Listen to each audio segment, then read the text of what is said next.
नमस्कार दोस्तों, आपका बहुत बहुत स्वागत है मेरे YouTube चैनल पर। आज सुनेंगे कहानी सुखिया। कई बार वह सुखिया से अपने दिल की बात कह चुका था। सुरेंद्र सुखिया की जवानी पर फिदा था। उसके भरे उभारे मांसल जिस्म और तीखे नैन नक्श को देखकर दूसरे लोगों की तरह ही कई बार सुरेंद्र की भी नीयत बिगड़ गई थी। पिछले दिनों सुखिया के पति की ट्रक की टक्कर से मौत हो गई थी। जमींदार के बिगड़े बेटे सुरेंद्र के लिए तो यह सोने पे सुहागा हो गया था, इसलिए कई बार वह सुखिया से अपने दिल की बात कह चुका था।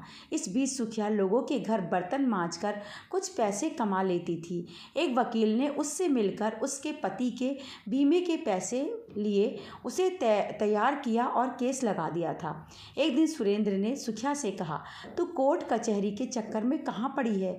जितना तुझे बीमा से मिलेगा उससे दोगुना मैं तुझे देता हूँ, बस तू एक बार राजी हो जा। सुखिया उसकी बात को अनसुना कर देती है। सुखिया की गरीबी और जवानी का हर कोई फ़ायदा उठाना चाहता था, इसलिए एक दिन वकील ने कहा, सुखिया तेरा केस लड़ते लड़ते मैं थक गया हूँ, अब एक दिन घर आ जा तो थकान मिट जाए। सुखिया एक दिन कचहरी आ रही थी, तभी उसका केस देखने वाला जज सामने टकरा गया और बोला, सुखिया तेरा केस तो एक ही बार में ख़त्म कर दूंगा और पैसा भी बहुत दिलवा दूंगा, बस तू मुझसे मिलने आ जा। लेकिन सुखिया किसी की बात पर कोई ध्यान नहीं देती, बस अपने चेहरे पर दिलफेक मुस्कुराहट ला देती। आखिरकार जज साहब ने 2 लाख रुपए के मुआवजे का फैसला ले लिया। जज और वकील की मिली भगत थी, इसलिए ऑर्डर की कॉपी वकील ने ले ली और हिसाब पूरा करने के बाद उसे सुखिया को देने के लिए राजी हो गया। कचहरी में चेक बनाने वाले बाबू ने जब सुखिया को देखा तो उसका भी ईमान डोल गया। वह सुखिया को चेक देने के बहाने बुलाने लगा और सामने बैठाकर उसके उभारों पर नज़र गड़ाए रखता।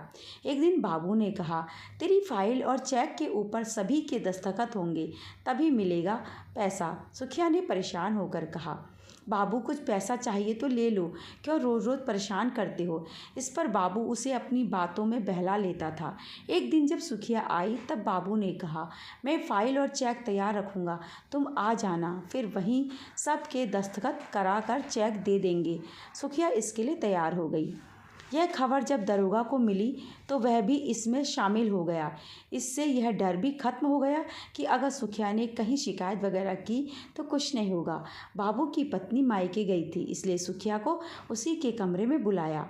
सुखिया ने वहां पहुंचकर परेशान होते हुए कहा, अब तो चेक पर दस्तखत करके दे दो, क्यों इतना परेशान कर रहे हो?